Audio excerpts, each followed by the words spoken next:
Kważi 3/4 tal-Maltin li jgħoddu bejn is-16 u l-74 sena kienu attivi fuq il-midja soċjali fl-2020. Skont stħarriġ tal-Uffiċċju tal-Istatistika tal-Unjoni Ewropea il-Eurostat, 72% tal-Maltin li għandhom bejn is-16 u l-74 sena kienu jużaw il-midja soċjali bħal Facebook, Instagram u Twitter fost oħrajn. Il-medja Ewropea dwar dan hija ta' 57% li jfisser li r-rata tal-Maltin hija fermola il-medja u tisboq bi 15%. Ir-rata ta' Malta kienet ukoll 1% iżjed mis-sena ta' qabel u 12% iżjed mill-2015.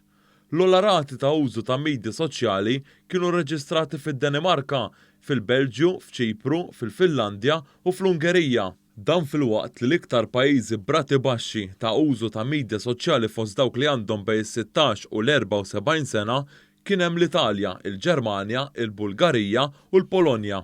Meta niġu biex inkejlu l-użu tal-midja soċjali fl-aktar kategorija ta' żagħżugħa, jiġifieri bejn is-16 u l-24 sena, hemmhekk Malta għandha rata ta' 93%. Il-medja Ewropea hija ftit inqas f'dan ir-rigward u tlaħħaq is-87%. L-ogħla rata hawnhekk ġiet irreġistrata fid-Danimarka b'97% u l-inqas rata fl-Italja b'79%. Imbagħad ir-rata tal-użu tal-midja soċjali f'kategorija ta' età ferm iżjed anzjana, jiġifieri bejn dawk li jgħoddu l-65 sena u l-74 sena, ir-rata ta' Malta hija ta' 31%, din hija 9% iżjed mill-medja Ewropea hekk kif din tlaħħaq 22%. Hawnhekk ukoll id-Danimarka għandha l-ogħla rata ta' 60% kontra l-inqas rata reġistrata fil-Kroazja dik ta' 10%.